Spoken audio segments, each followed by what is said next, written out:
In this episode, we're going to focus on a situation that happens constantly in real privacy programs.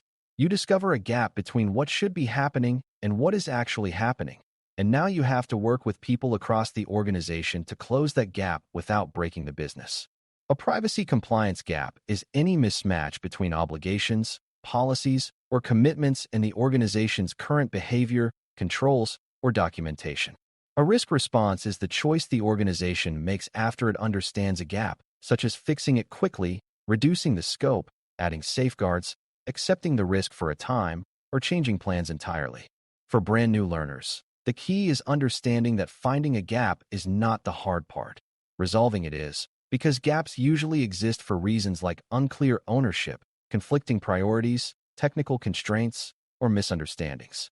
Collaboration is the main skill because privacy cannot repair gaps alone. The people who build systems, run operations, manage vendors, and make business decisions must be involved. This lesson builds a repeatable way to work with stakeholders so gaps get resolved in a defensible way, and risk responses are chosen deliberately rather than by accident.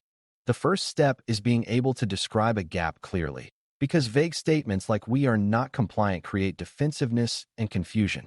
A well-defined gap identifies what requirement or commitment applies, what current behavior or control is missing or weak, and what the practical consequence could be for individuals and for the organization. It also distinguishes between a design gap, where the process or system was never built to meet the requirement, and an execution gap, where the design exists but people do not follow it or it does not operate reliably. That distinction matters because the remedy is different. Design gaps need new controls or redesigned procedures, while execution gaps often need training, simplification, accountability, or better integration into workflows. Clear gap statements also specify scope, such as which systems, teams, regions, or data types are affected, because stakeholders need to know whether they are dealing with a local issue or a program-wide weakness.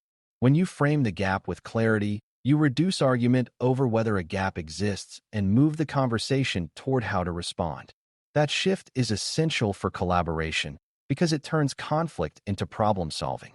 Next, you need to identify stakeholders based on where the gap lives, not based on job titles alone.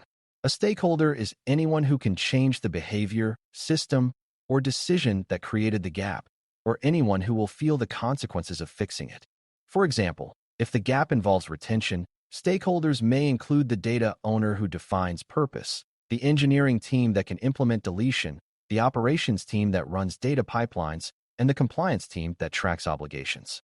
If the gap involves vendor sharing, stakeholders may include procurement, legal, the vendor owner, and the business team that depends on the service. If the gap involves transparency and user choice, stakeholders may include product, user experience, marketing, and customer support. Collaboration works better when you bring the right people early, because missing a key stakeholder leads to delays and patchy fixes that fail later. For beginners, the important idea is that privacy gaps are rarely solved by one department. They are solved by aligning multiple roles around a shared understanding of risk and responsibility. To collaborate effectively, you also need to understand why gaps happen in the first place, because the root cause is often human and organizational rather than malicious. One common reason is ambiguity, where teams do not know which rules apply or who owns the requirement. Another is friction, where the compliant path is too slow or complex, so teams create shortcuts to meet deadlines. Another is technical constraint, where legacy systems cannot support a control like granular deletion, and teams keep data longer than policy allows. Another is resource constraint, where teams understand the requirement but cannot prioritize the work without leadership support. Another is misunderstanding, where teams interpret a requirement differently and assume they are fine until someone reviews the details. When you approach gaps with curiosity rather than blame, stakeholders are more likely to cooperate because they feel the problem is solvable rather than personal. That tone matters because defensiveness is a major obstacle to closing gaps, and privacy work often depends on voluntary cooperation across teams. Once stakeholders are engaged, the collaboration goal is to build a shared picture of the privacy reality, because different teams often see different slices of the same situation. Engineers may focus on what data is stored and what controls exist, while legal may focus on obligations and commitments, and operations may focus on workflow and timing. A shared picture includes what data is involved, where it flows, what the purpose is, who accesses it, how it is shared, how long it is kept, and what user-facing promises exist. It also includes what evidence exists, such as logs, procedures, approvals, and prior assessments, because evidence reduces debate and helps prioritize action. Building this shared picture is not busy work. It is the foundation for selecting an appropriate risk response. If stakeholders disagree about the facts, they will disagree about what to do, and the gap will linger. Collaboration that starts with shared facts creates momentum and reduces the chance of solving the wrong problem. After you have shared facts, you can collaborate on risk assessment in a way that is consistent and understandable. Risk assessment asks how likely harm is and how severe harm could be, considering the sensitivity of the data, the number of people affected, and the ease with which misuse or exposure could occur. Privacy impact includes breach-style impacts like fraud and identity theft, but also includes surprise, unfairness, and loss of trust, which can be devastating even without financial loss. Risk assessment also includes organizational consequences like regulatory scrutiny, contract violations, and reputational damage, but the privacy lens keeps the focus on individuals first. For collaboration to work, risk must be explained in plain language, not in abstract labels, because stakeholders need to understand why the gap matters. A useful habit is to describe a realistic scenario of harm, not a dramatic one, and to show how the gap makes that harm more likely. When stakeholders understand impact, they are more willing to allocate resources to close the gap.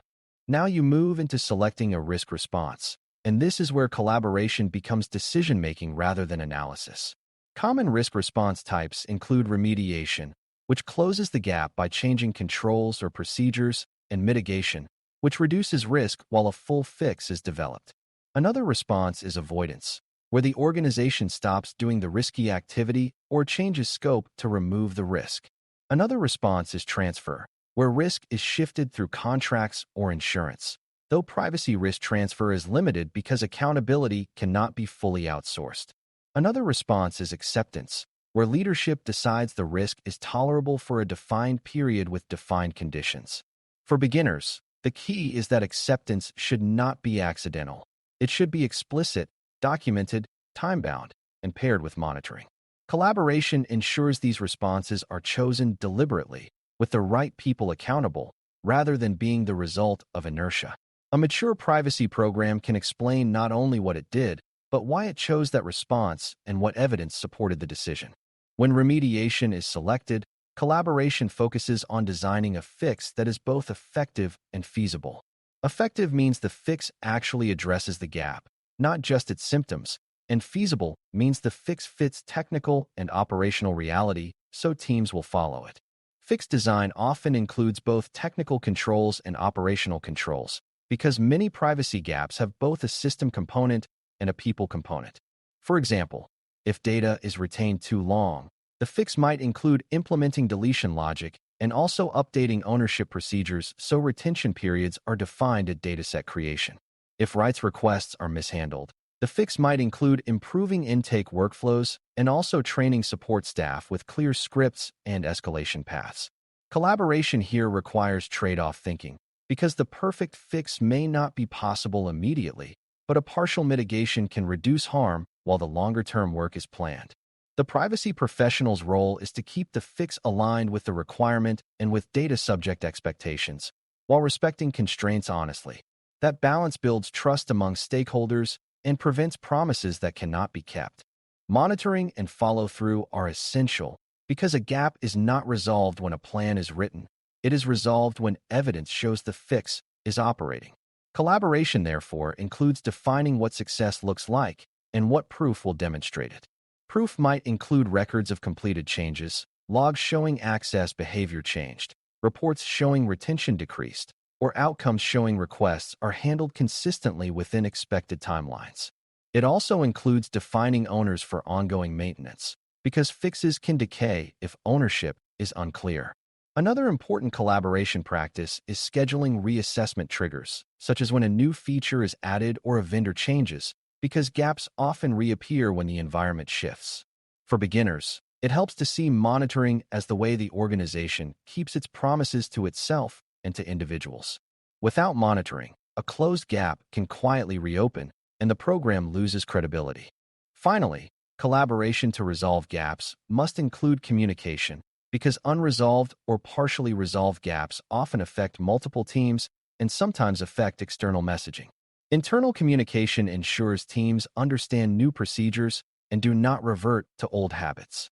Leadership communication ensures resources and priorities remain aligned, especially when fixes require time. Sometimes external communication is also needed, such as updating privacy notices or clarifying user choices, because fixing the internal control does not automatically fix the user-facing promise. Communication should be accurate and should avoid overstating what is done, because overstating creates a new compliance gap between promises and reality. This is why privacy professionals often act as translators, ensuring that technical reality, operational procedures, and public statements remain aligned. When communication is managed well, stakeholders feel supported and the organization avoids confusion that can create new privacy risks. When communication is weak, even good fixes can fail because people do not know what changed or why it matters. As we close, remember that Task 11 is about turning the discovery of a privacy gap into a coordinated set of actions that actually reduce risk and restore alignment. You begin by defining the gap clearly, linking requirements to current behavior, and describing real consequences for individuals. You identify stakeholders based on who can change the reality, then build a shared factual picture of data flows, purpose, controls, and evidence. You assess risk in plain language so stakeholders understand why action is needed, then collaborate on choosing an appropriate risk response, whether that is remediation, mitigation, avoidance, or time-bound acceptance. You design fixes that are effective and feasible, define evidence of success, and establish monitoring so the gap stays closed over time.